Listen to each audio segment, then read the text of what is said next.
Cuivre River, guys. Cuivre River State Park in Troy, Missouri. And we're on a mission to find the grave of David Dewey. It is out here. It is actually on the Cuivre River Trail on the North Loop. Let's take a look at the map real quick and I'll explain some of the changes that Cuivre River State Park has made since the last time I was here. So the first big change is that Cuivre River actually has a trail map brochure. It used to be that the trail map was black and white and basically photocopied, and now they have a very nice color map. And you can see this is usually where I camp over here on the other side of Highway KK. So another change that they've made is their map now reflects the statewide changes to connector trails. The connector trails used to be labeled with letters, and now you can see that all the white connector trails are now numbered. This is 4, there's 5, and that is a mandate across all state parks in Missouri, which is cool. They've also renamed some of the trails, and so we have the Big Sugar Creek Trail. Used to be all of it, and now it is split up. Big Sugar Creek Trail, and then there's the Cuivre River North Loop and the Cuivre River South Loop down here by the Frenchman's Bluff.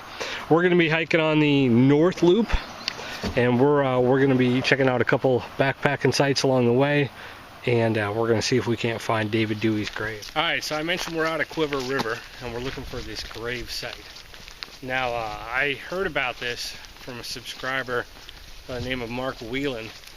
He posted up that there was a grave out here belonging to a guy by the name of David Dewey. And so I decided this would be a good adventure. Today is Friday the 13th, June 13th. So I figure, you know, it's a good day to go looking for graveyards out in the middle of the woods, because that's how all the horror movies start. So I'm also trying out something new. I got my chest pack. It's a bit full, but I got a little bit of food in here too. And so it's kind of minimal gear. And then on my side, I've got 1 bottle of water. So we're going to try out this kit. It's something different to try on this adventure. So let's see if we can't find any graveyards. I believe these are frog eggs. A whole string of them along there, and over here I just saw a little froggy go jumping. And this looks like, oh, what is that? It's a dead frog. What that is. Lovely. Perhaps the zombies are eating it. We had some heavy rain the last few days, so I suspect that there'll be a lot of water. This is crazy.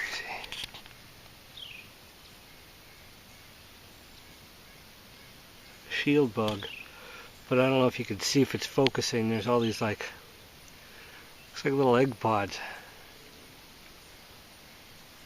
all over this plant, all over that plant too. Aliens, perhaps. So I guess the question is who is this David Dewey guy? And why am I looking for him? Well, to be frank, I'm looking for him because he's there. Kind of like people climb Everest. There's no real good scientific data. We just go because it's there. But David Dewey himself was just kind of a guy. He wasn't famous or anything.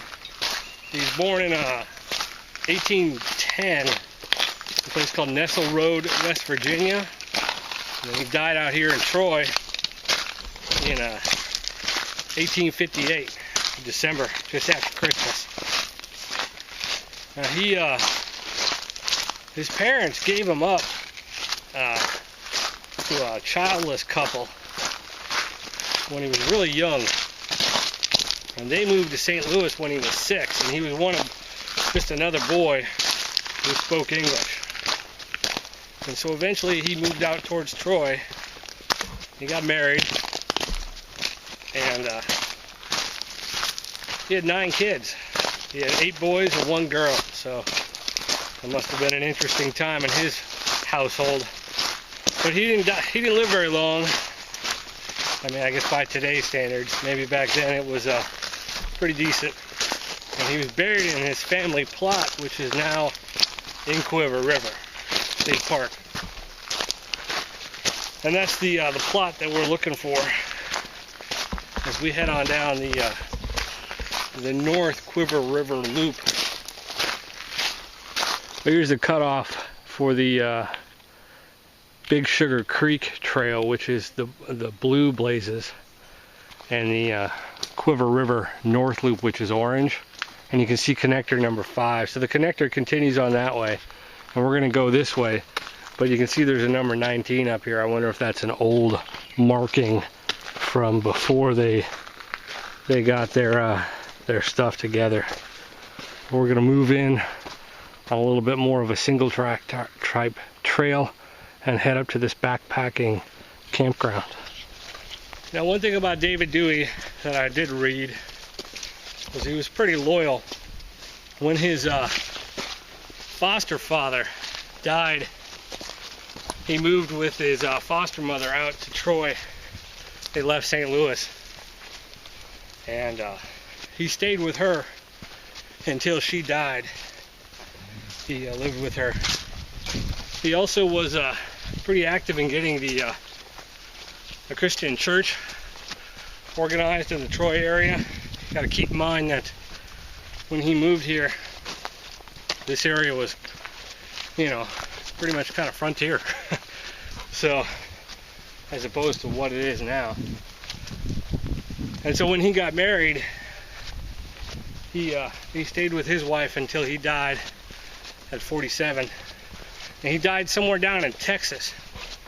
I don't have any details on cause of death or anything like that. But he was brought back and buried out here somewhere in these woods. Now, when his wife died, she died at, I believe it was 69. She was buried with her family over by the Mississippi River. So she's not buried here. But what we're supposed to find is 2 headstones. One for David and one for Mary, his wife. And then there's supposed to be 9 small stones with no markings on them to represent the children. They're not buried here. So, we'll see what we find. We're getting closer. I don't think I'm going to tell you guys where it's at. I may give you some hints. But it's a gorgeous day. It's like 65, 70. Not a cloud in the sky. And there's nobody on the trail. Somebody had a bad day. Perhaps it was the zombie of David Dewey. Well, one of the issues with Cuivre River is signage. That has always been one of my gripes with the state park. And I think I walked past the backpacking camp. Typically they have a little, camp tent symbol. But I can tell by looking at the brochure map, because it has topo lines on it. I'm sure it's not 100% accurate, but it has topo lines, that I can tell that I'm starting to get too much of a drop over here down towards the Big Sugar Creek. So I'm going to backtrack a little bit. I did see some sort of mileage sign or something. I don't know what it was. It was just a sign that said 20. Not sure what that meant, but I'll go back and check it out. So pay attention to your map. It's kind of humorous. I brought my GPS, but when I look at the GPS, the actual map doesn't load for some reason. That's lovely, huh? So you rely on technology and sometimes it wouldn't work. So in this particular case, I used a paper map to figure out that I've gone too far. So here's marker number 20, and I'm thinking that this little runoff path is actually a path up to the campsite. So here's our trail marker that says that we're on the right trail, and then if you come along and look at the backside, it looks like somebody scratched out the camp symbol. So I bet you that trail right there goes to the campsite. So let's go check it out. All right, so we have found a campsite. This one's not bad. I've never camped here before. It's got a few flat spots, and you know, be decent for a tent. Some hammock trees over that direction. So this campsite though is going to be instrumental in you finding David Dewey's gravesite.